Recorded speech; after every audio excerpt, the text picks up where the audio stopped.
ప్రతిదీ మాట మాటకు డివైడ్ చేసి వాళ్ళు పెట్టారు చూపించాలని, కానీ మీరు కూడా అందరు చూసింటారు.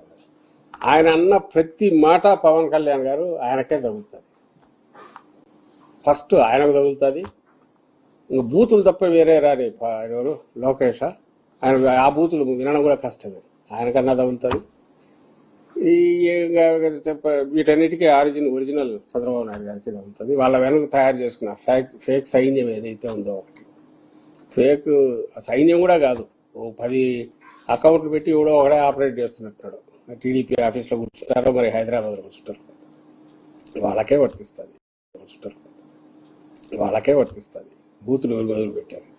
అసలు నిన్న వాళ్ళు చేసినవి చూస్తే ఆయన అన్న ప్రతి మాట మహిళలను కించపరిచేది కానీ, లేదా అసభ్యంగా మాట్లాడడం కానీ, పరుషం కాదు అసభ్యంగా మాట్లాడడం కానీ, తొక్కి నారదీయడం కానీ, ఇంకోటి కానీ, బూట్కాలతో కొట్టడం కానీ, ఇంకోదాంతో కొట్టడం కానీ, కొడకల్లారా తిట్టడం కానీ, ఇవన్నీ ఎవరు మాట్లాడినారంటే ఆయనే మాట్లాడినాడు. అది ఆయన విజువల్స్ ఆయనే చూసుకోవచ్చు. బట్ ఆయన సినిమా స్టార్, సినిమాల్లో స్క్రిప్టు తాను తయారు చేసుకున్న ఇంకోటైనా వాటికి సంబంధించి అప్పటికప్పుడు మాట్లాడవచ్చు. కాబట్టి ఐఎమ్ నాట్ రెస్పాన్సిబుల్ అని అనుకుంటాడేమో తెలియదు. ఆయన వరకు ఆయన నాదేం బాధ్యత ఉంది, అక్కడ ఉండేది నేను చెప్తానని.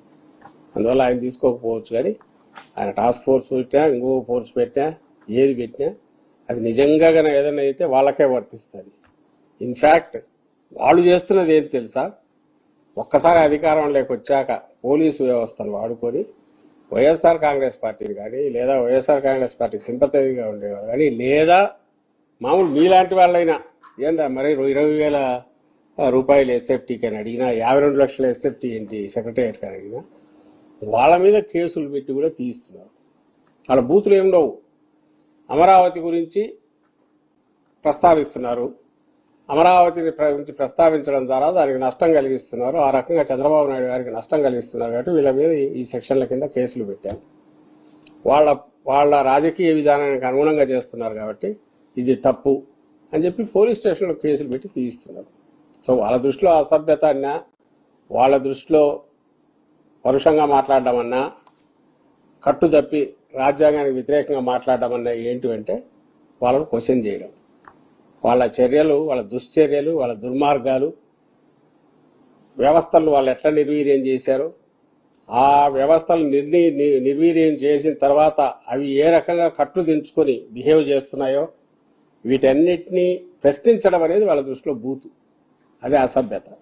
అందుకే మా మీద కేసులు. సీఎం గారు కడప జిల్లాలో స్టీల్ ప్లాంట్ ప్రారంభోత్సవం చేశారు సార్. ఈ స్టీల్ ప్లాంట్ ప్రారంభోత్సవం గురించి ఏమనుకుంటారు? ఏమంటా మీకే తెలియాల. ఎప్పుడు అది మనం జగన్మోహన్ రెడ్డి గారికి చేసింది ఎప్పుడు అది పెట్టారా? ఇది అడ్వర్టైజ్మెంట్, ఇది యాక్చువల్ పేపర్ పెట్టింది.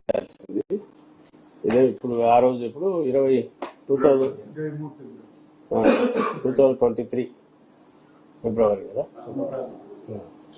అప్పుడు చేసిన భూమి పూజ రోజు. ఆ తర్వాత కూడా ఉన్నాయి. సంవత్సరంకి సరే ఎలక్షన్లు వచ్చినాయి. ఇది పెట్టిన తర్వాత దాదాపు